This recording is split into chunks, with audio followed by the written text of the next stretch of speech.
How you doing, guys? It's Tom. I'm back with another video.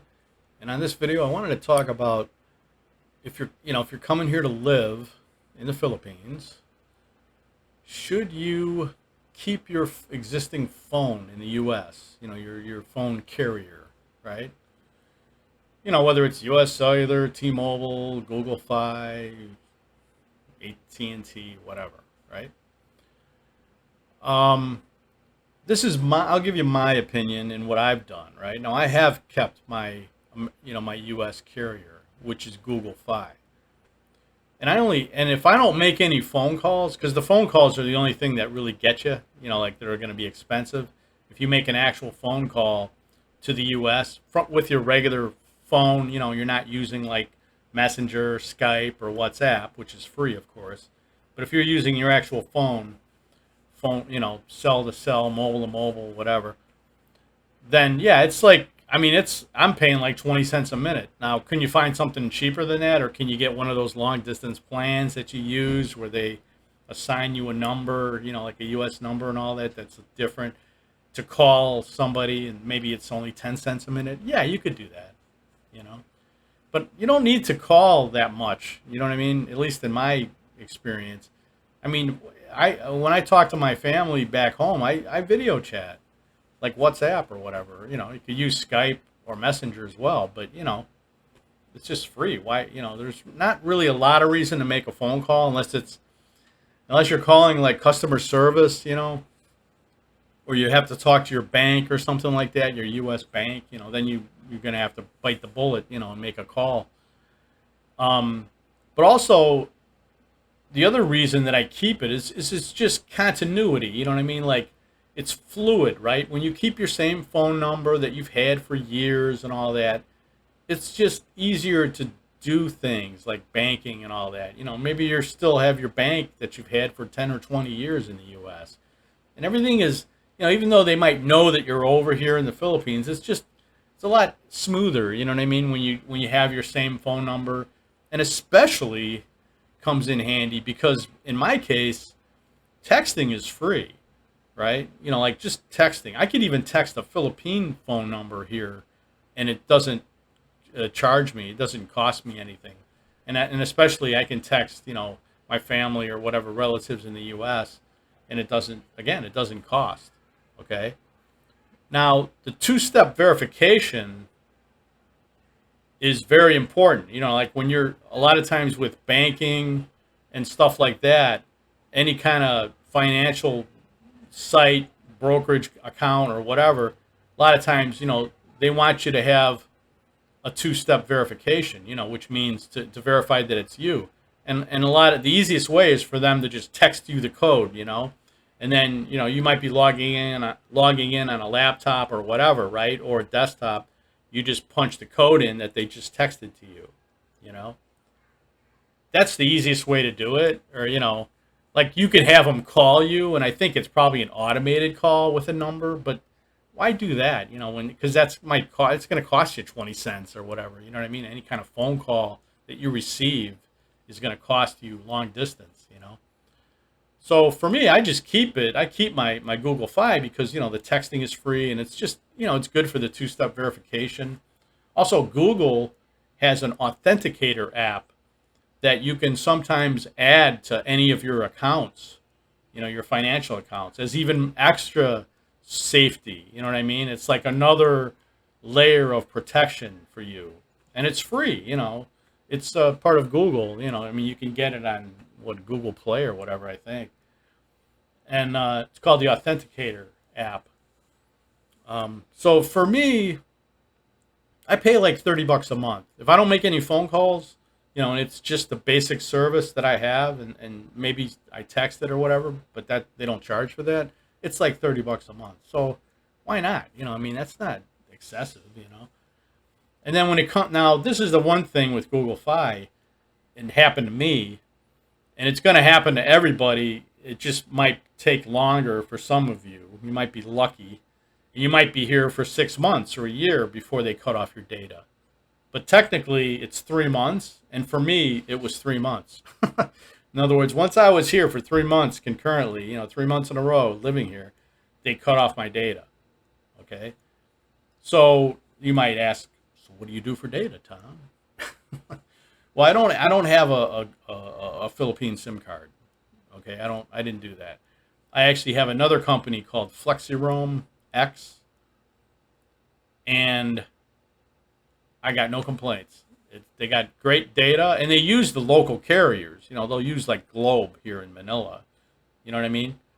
So it's kind of like how in the U.S. Google Fi, they're not an actual provider of service. They contract with other U.S. carriers. You know, like U.S. Cellular, like T-Mobile. Like there's three of them that they contract with. So depending on what part of the United States you're in, whoever provides the best service in that area, that's who they use if you have Google Fi. And that's kind of how FlexiRoam is, right? They use a carrier in your area, whoever's the strongest carrier, the best carrier, right? And it's very inexpensive. I mean, they frequently, almost every month, they have like 80% off discount sales where you could just load up on your data and all that, right? It's extremely affordable, you know, and it's probably as cheap, and it could be even cheaper than like Philippine data, Philippine SIM cards. Um, and it's good service. It's good quality. You know what I mean? You don't get knocked off very often or anything like that. It's really good service. And where I'm at, Globe seems to be the strong one. There's parts of the Philippines where Smart is more dominant, and then it'll either select it for you automatically, or you can manually go in there and pull up the available carriers and then select like Smart, if you're in a Smart area or whatever. So it's pretty user friendly. I mean, once you've done it a few times, certain things, you'll catch on pretty fast, but that's what I do, and I just, you could do what you want. You could come here, you could cut all your ties in the U.S. if you want, if that's what you want to do or whatever, and you can come here and just get a Philippine SIM card, and get, what I mean, for your phone or whatever, and get a Philippine phone number and all that. But it's going to be difficult if you're still doing business in the U.S., especially like your banking and stuff like that or whatever. Um, that's all I'm saying. So for me, it was just much easier just to keep my U.S. carrier. Even though they took my data, that was a disappointment, believe me, because the Google Fi data worked really well in the Philippines. I mean, on previous trips when I was here visiting, I used it and it worked better when we were in like remote areas, like in Bohol, and I was renting a car, and driving all over and all that. My Google Maps on my phone with my data, with my Google Fi data, was working better than Amy's like Philippine SIM card. You know what I mean? So it was good. It was really nice. But like I said, this FlexiRoam to me has been very good. So I would recommend them, but you could do your own due diligence and see what else you could find or whatever. So, but that's about it, guys. I just wanted to talk about this subject because it's kind of an important feature of something that you're going to have to figure out. When you come here to live. And you should kind of have it figured out, preferably before you come here to live. You should know what you're going to do. So, all right, guys, please like, comment, subscribe, share, and that's about it.